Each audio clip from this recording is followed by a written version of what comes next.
Hey, so good afternoon. We're studying Parshas Noach. What I'd like to do is just do the Oh, first verse of Parshas Noach, just to start the first pasuk and go over that in depth, and to do it with the commentary of Rashi and the Baal HaTurim, and then after studying with the Baal HaTurim, to do it with the Hasidic commentary. So, let me pause for a second. Hold on. Let me pause for 1 second. Okay, so the first verse, we just want to look at the first verse with the Rashi and um and the Baal HaTurim and the Hasidic commentary. So it says the pasuk, Eila toldos Noach. This is the toldos of Noach. We'll see what that means. Noach ish tzaddik. Noach was a righteous man. Tamim haya b'dorasav. He was pure in his ways, in his generation. Es Elokim esalach Noach. Noach walked with God. So let's see what Rashi says here. Rashi says, Elah told us Noach, these are the offspring of Noach. So we are expecting to hear about the offspring of Noach, but we don't hear about them yet.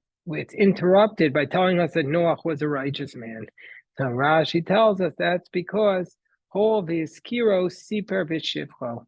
Now, once the Torah mentions him, it can't go right into talking about his children. First, it has to stop and tell us his praises. As it says, Zecher Tzadik Livracha. You mention a righteous person, and you're supposed to say praises about him. Nowadays, we mention a righteous person, right away we go to attack the righteous person. But this is what we're supposed to do. When we mention a righteous person, right away we should say the praises of the righteous person. A second explanation that Rashi offers is alternatively to teach us sheikar toldoseim shel tzadikim mazim tovim. No, who are the true offspring? The true offspring of a person is not their children, not their biological children, but the true offspring of the person are their good deeds. That's why it says these are the history of Noach. These are the offspring of Noach. What's the offspring? His righteousness, his tzidkus, the righteous deeds he did. That was his true offspring. That's why when you think who are the offspring of the Lubavitcher Rebbe, his tzaddikim, the righteous things that he did. Who are the offspring of the Satmar Rebbe?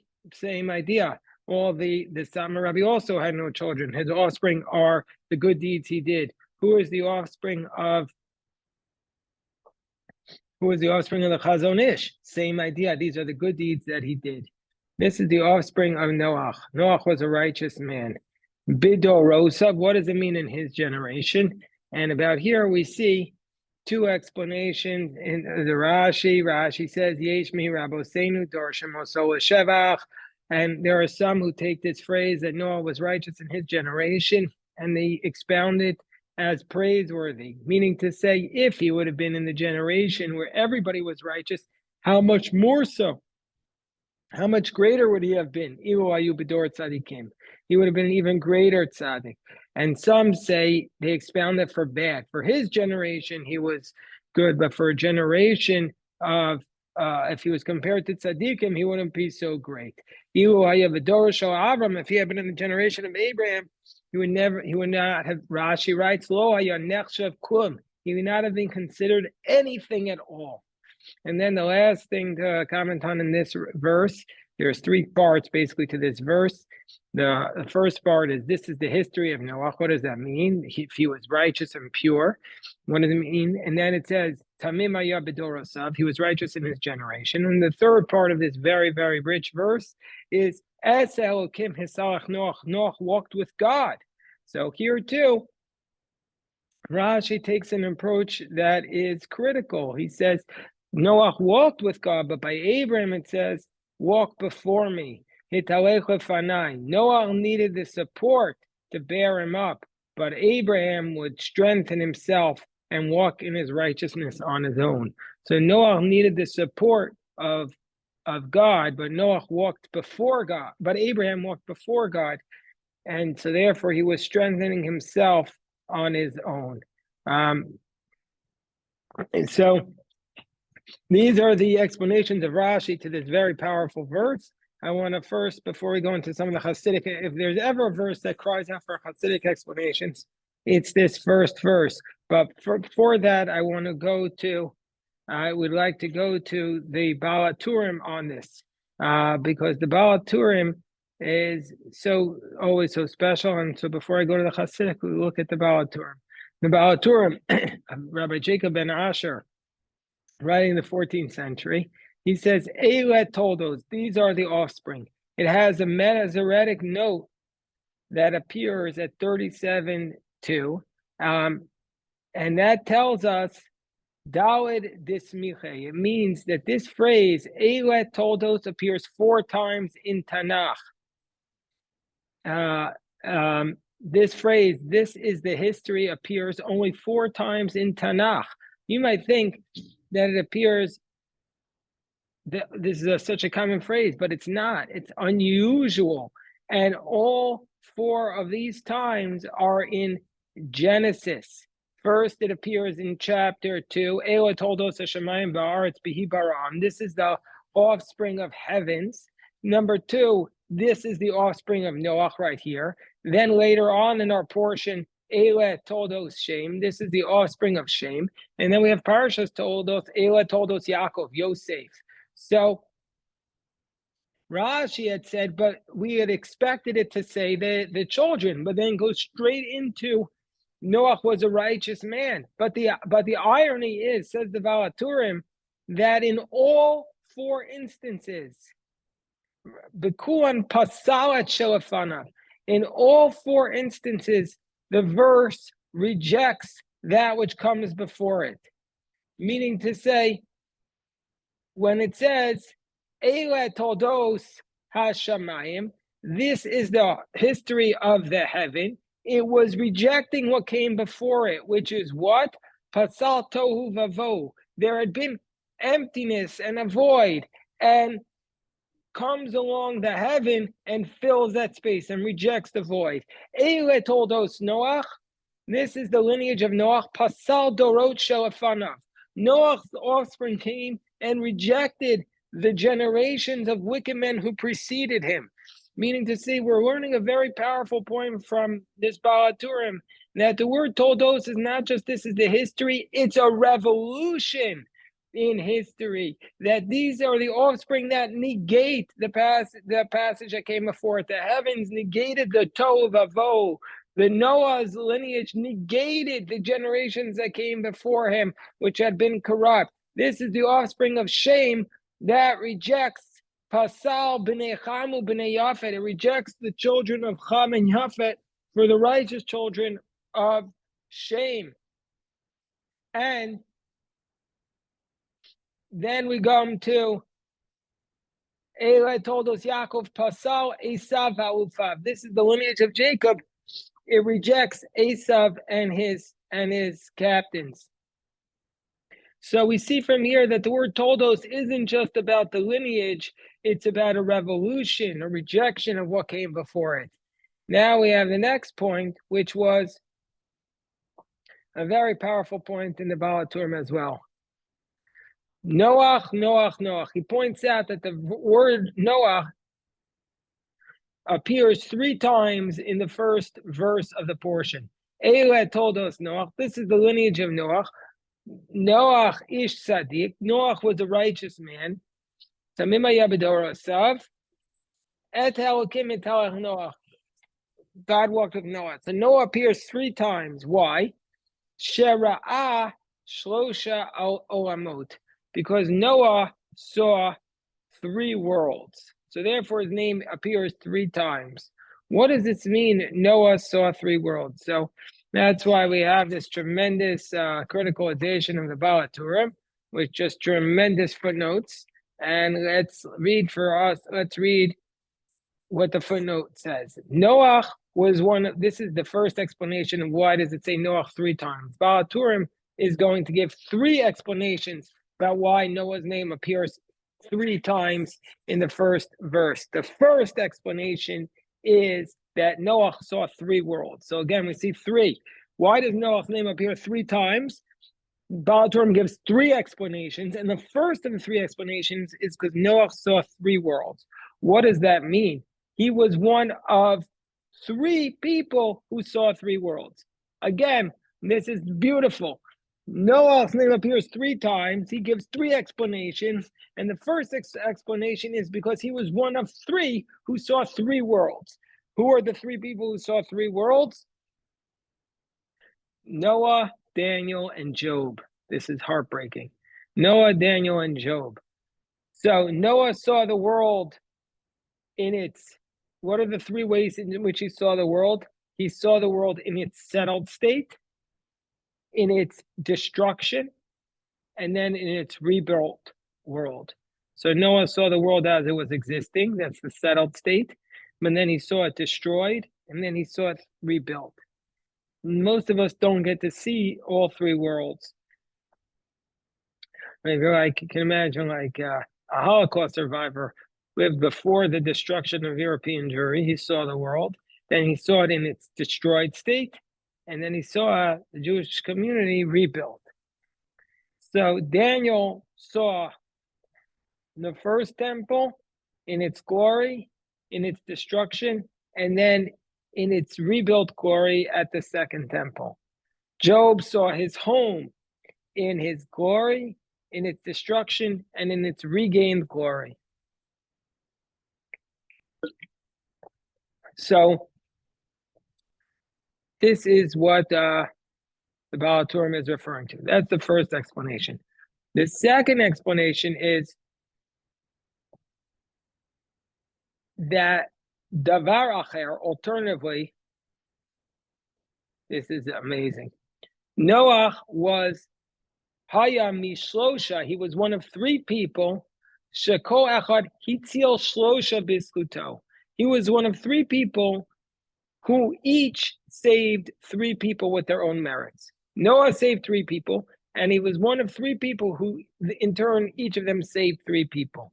Who are the ones? Noach Hitzil, it says that Noach saved his three sons, Shloshas Banav, Shehem, Shem, Ham, V'Yafet. Well, we'll see that he saved his three sons, Shem, Ham, and Yafet. Let's just see what that means, because we know Noach saved also his wife and their wives. So why is that not included? Daniel saved Hananiah, Mishael, and Azariah Bechalom. He saved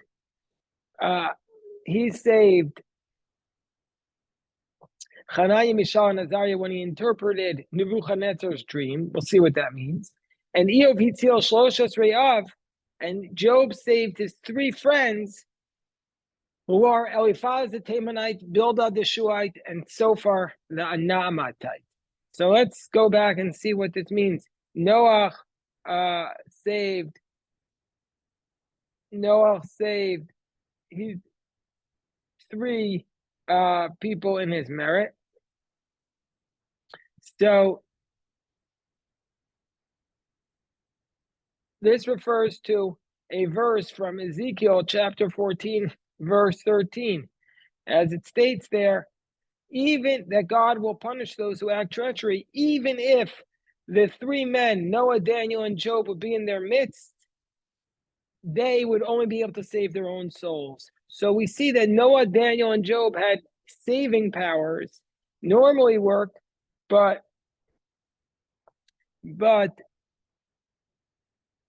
in Ezekiel it wouldn't work. But we see from here that Noah is considered somebody who's a savior. He's compared to Daniel and Job in that sense. Noah is very, very, very much like Job in the sense that he had a great life and then he saw everything destroyed around him. Noah kind of gets a bad rap.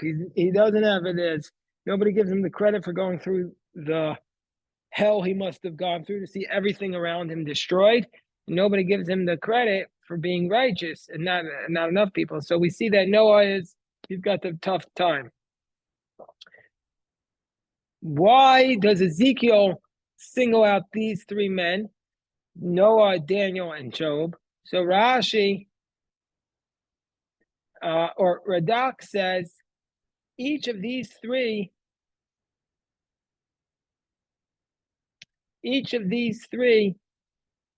stood up in the face of overwhelming pressure.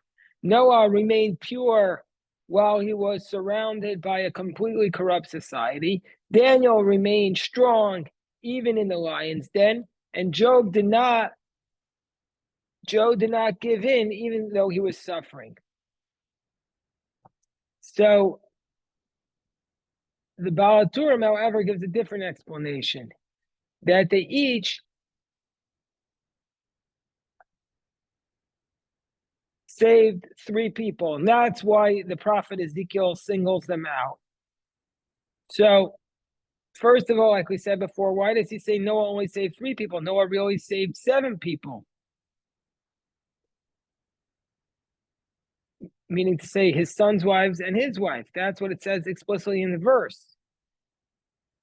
So we have to say one of 3 possible conclusions. And it can't be that his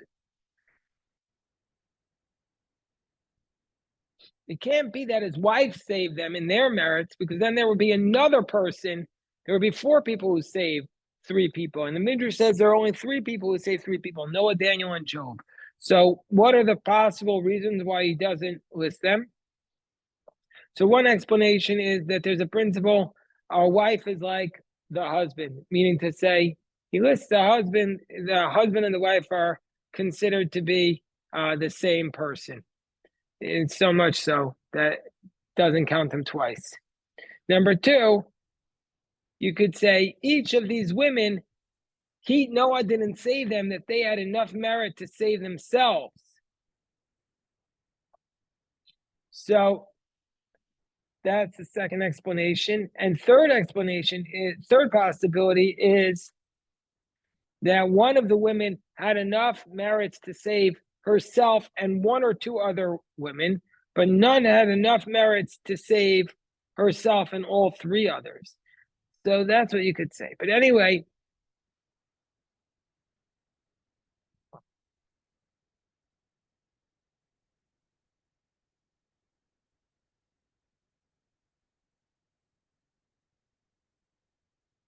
so that's the second explanation of the Baal HaTurim. So the first explanation of why Noah's name is mentioned 3 times is because he saw 3 worlds. The second explanation is he saved 3 people.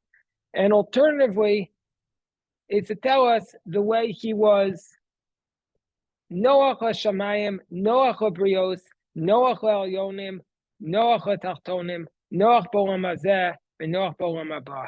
It's to tell us that Noach was representing 3 frameworks of being. He was content to heaven and content to humanity. That's one framework. He was good with God and man. Number 2, Noach LaElyonim, Noach LaTachtonim. He was content in the upper realm and content in the lower realms, which sounds to me a little bit like the earlier explanation. And number 3 is Noach B'Olam Hazeh, Noach B'Olam Haba. He had contentment in this world and contentment in the world to come. Meaning to say, if we distill out what the Baal HaTurim is saying, he is saying that Noach is a man. The Baal HaTurim, unlike Rashi, who clearly had some issues with Noach at the very beginning, even though the Torah says he was righteous, Rashi says, well, not everybody says he was righteous. Even though the Torah says he was walked with God, Rashi says, hey, he only walked with God, not in front of God like Abraham. Not so the Baal HaTurim. The Baal HaTurim says he is on the level of Daniel, who he saved 3 people, and he saw 3 worlds. He's a man who saw so many things. And the third approach is to say that he represents contentment. He was a person who was the full package. He was in this world and the world to come. He was above and below, good for heaven and earth. He was a man who was content in both places. So this third approach really looks at the big picture of Noach and views him in a very favorable light. That's the perspective of Rashi. And now I just want to say the 2 other comments. It says Tamimaya, that Noach was pure, and Tamim Tamima Yabidorasav, and again, Rashi had tried to limit this to saying he wasn't so pure, it's just for his generation. The gematria of Tamim, of the numerical value, is 20, meaning to say that this is to tell us that Noach was excellent for 20 generations, from Adam to Abraham. But once Abraham came along, he was no longer needed. So there were 10 generations from Adam to Noah and 10 generations from Noah to Abraham. Why did we need 10 generations from Adam to Noah? According to Pirkei Avot, it's to tell us that it's to show God's patience, because even though all these generations angered God, he did not punish them. And then 10 generations from Noah to Abraham. Then we have the next part, which says,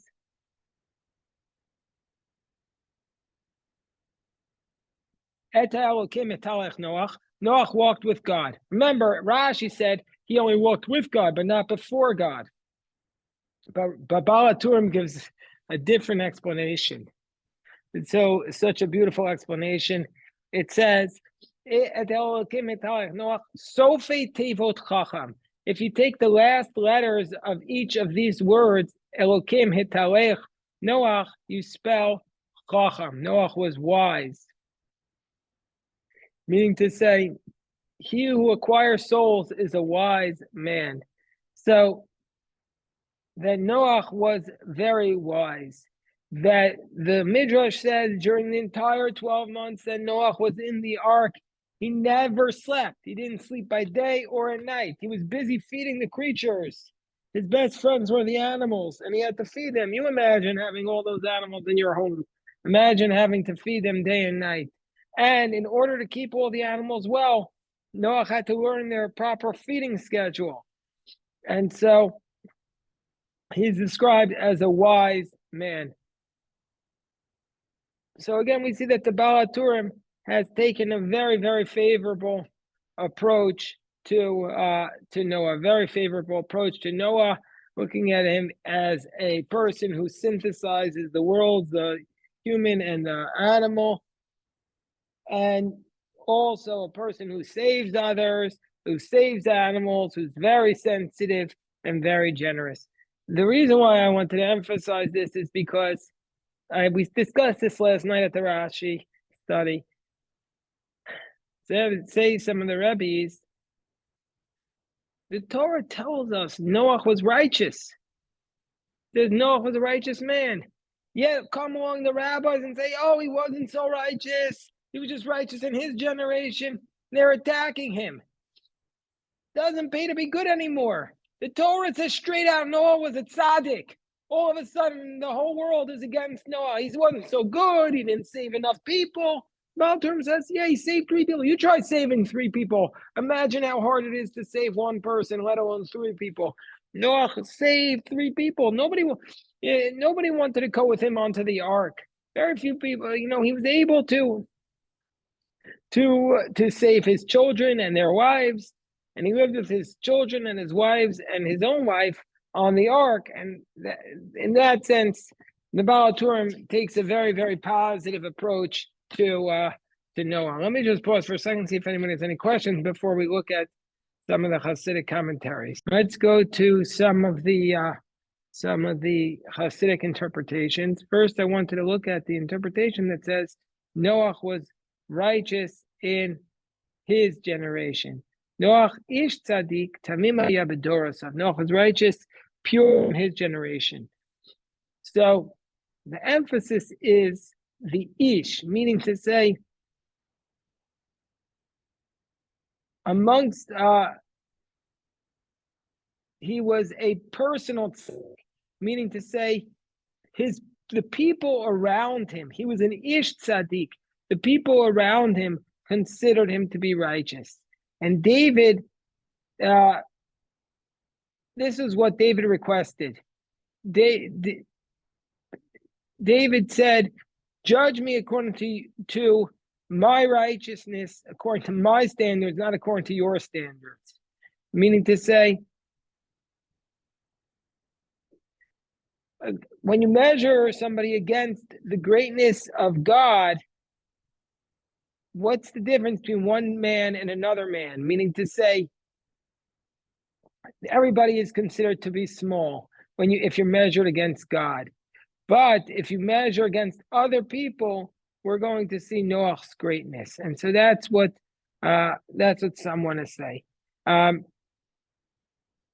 Others say no. The idea is he was an ish tzaddik b'dorosav. That they read this, the Hasidic rabbis read this. This is from Reb Itzel Volozhin. They read it as his righteousness came from the way he interacted with other people. Abraham, maybe not so much, although Abraham was very hospitable. He was fighting with other people. We see him fighting with Avimelech. We see him fighting with Pharaoh. We see him fighting with Lot. We see him waging a war. Noach, we don't see any of that. Noach was tamim. He was a person who was pure. He doesn't get into these little squabbles that Abraham gets to. Why does it say, another question, this is from hold on, who is it? This is from the Torah Tamima. The Torah Tamima asks the following. Hold on.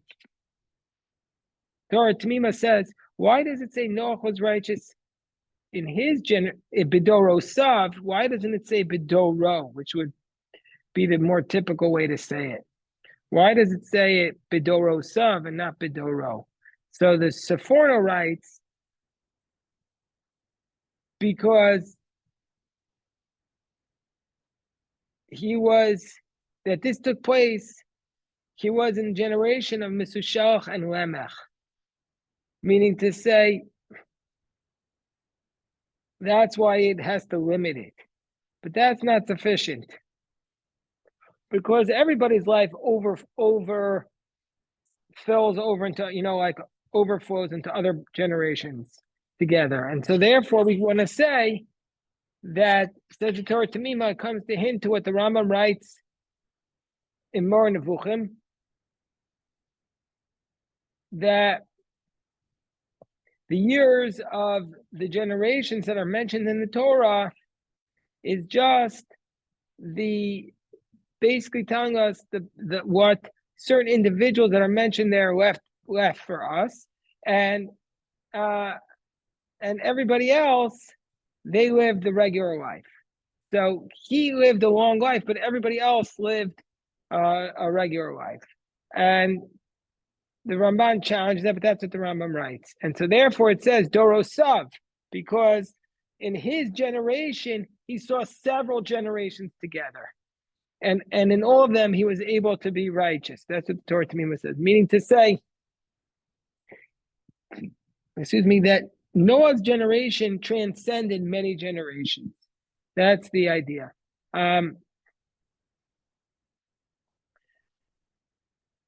So the Beis Yosef, the author of the Beis Yosef, Rabbi Yosef Karo, asks a fundamental question. He says, why does it say in the first time Noah is mentioned, it says, Tzaddik Tamim haya b'dorosav, but then when God says he wants to save Noah, what does he say? He says, I want to save you because I saw that you are tzaddik lefanai. Ki otcha ra'iti tzaddik lefanai b'dorah, in chapter 7, verse 1. So the first time it says you're tzaddik tamim, you're righteous and pure. But the second time it just says you're tzaddik. So why the change? So Rashi says that the first time it was talking about him, and the second time it was talking to him. And we say mitzah shvacho shel adam b'fanav v'kula shel b'fanav. When he was talking in front of Noach, he just gave him a little bit. He says, because I saw you are righteous. But when he wasn't in front of him, he gives the full story, which is tzaddik tamim, you're righteous and pure, because there he wasn't with Noach. But that's Rashi's explanation. But the Beis Yosef says it's because Noach lived in the generation of the flood, and the generation of the Tower of Babel, which is called the Dor HaFlag, or the generation of the dispersion. In the generation of the flood, the main sin was the sin between man and his friend. Rashi says the main sin of the generation of the flood was theft. And so therefore, somebody who was careful not to violate that would be called righteous. And so especially somebody who engaged in an ethical manner with laws of modesty, because he would be called tzaddik, like Joseph. Joseph is the tzaddik. Such a person is called righteous, somebody who engages themselves and acts in a morally pure manner. But the generation of the dispersion, the Tower of Babel, they rejected God. That was their sin. And so therefore, somebody who is a heretic is not called tamim, is not called pure. Rashi says that the generation of the Tower of Babel, they said, let's wage war against God.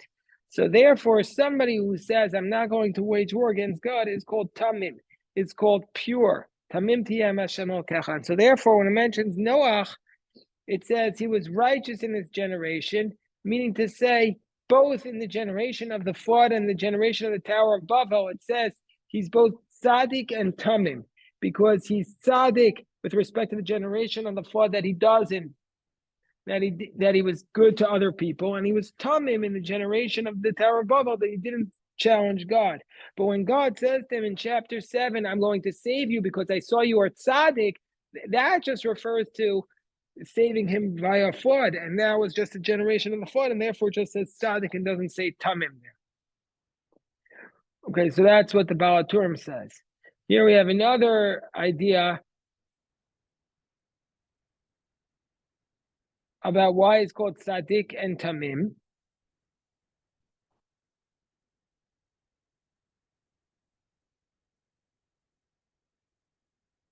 What's the opposite? This is from the Likutei Besamim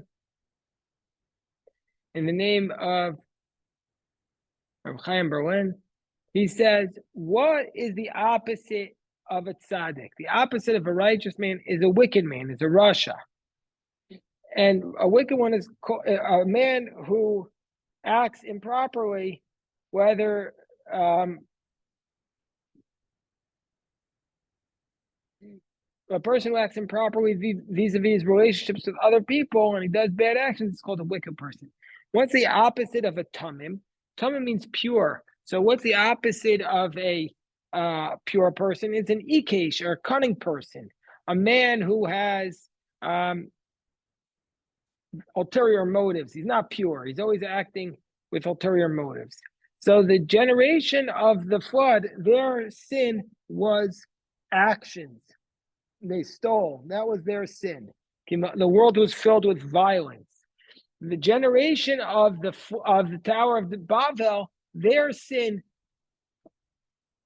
was not action, but in thought. They wanted to challenge God emotionally, intellectually. So Noach, who lived 10 years after the generation of the flood, did not go down their path. And so therefore Hashem said to Moshe, write, Eila Toldosav Shel Noach. Noach was tzaddik and tamim. He was tzaddik in his actions and tamim in that he didn't follow the path of the Dor HaMabul. The rabbis say that the generation of the flood was worse than the generation of the Tower of Babel, because even though the Tower of Babel was a sinner, they at least got along, and so therefore that was a minimum level which they achieved.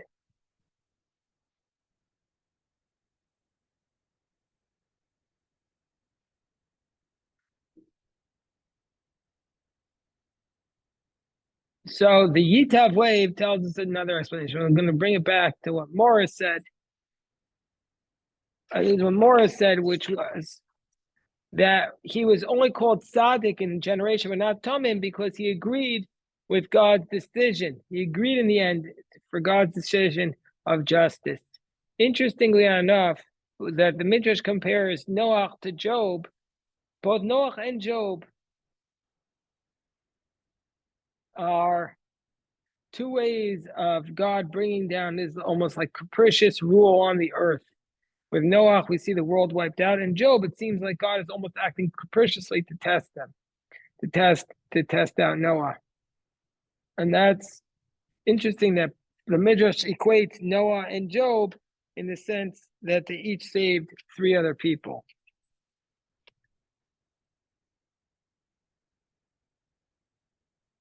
So I want to just close with this idea, which I saw from our mayor of Parmeshlan, which is a very powerful idea. It's something, a mussar for us to take away with. Very important lesson. Very important lesson. Mayor Parmeshlan says that Rashi says Noach was righteous in his generation. Some expound it with nice, some expound it in a bad way. So it teaches us two things. First, if you want to say Lashon Hara, there's nothing that's going to save you from somebody speaking Lashon Hara. Even a righteous person and a pure person like Noach will not be saved from Lashon Hara. The Torah tells us Noach was tzaddik and tamim. And yet, even though the Torah tells us that, nevertheless, there are people that don't pay attention to this and they expound Noach for bad. That's what it means. Yesh darshan osolignai. Not we should expound them for bad, but even the person who the Torah tells us was tzaddik and tamim, we expound it for bad. There are people who do that. And second, you don't always have to listen to what people are saying, because even though there are people who dorishim with nai who expound it for bad, this is what the mayor of Parmeshlan says. The truth of the matter is, the Torah says explicitly, Noach was a tzaddik. So don't expound them for bad. Believe it when the Torah says it. The Torah tells us he was a tzaddik, he was a tzaddik. And so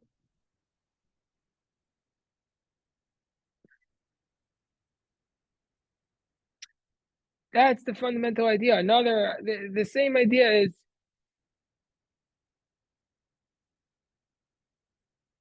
Rav Yaakov David of Mamshinov says, those who expound them for bad, they are missing out on the description of our rabbis, because you have to give everybody the benefit of the doubt. Because what does Rashi say? Rashi says, Yesh mi rabosenu darshem oso shevach. Some of our rabbis expound them for praise, and some expound them for bad. Oh, so Rashi calls the ones who praise him rabbis, and Rashi says the ones who don't praise him are bad. He just says there are those. Means to say the rabbi is the one who's worthy to be called a rabbi, one who expounds it in a manner, in a meritorious manner. That's the upshot. So the Hasidim,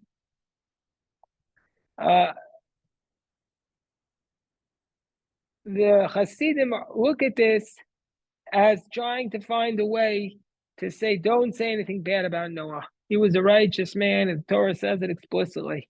And the problem is with us if we want to expound them for bad. So that's what the Hasidim say. Okay, did you want to say something?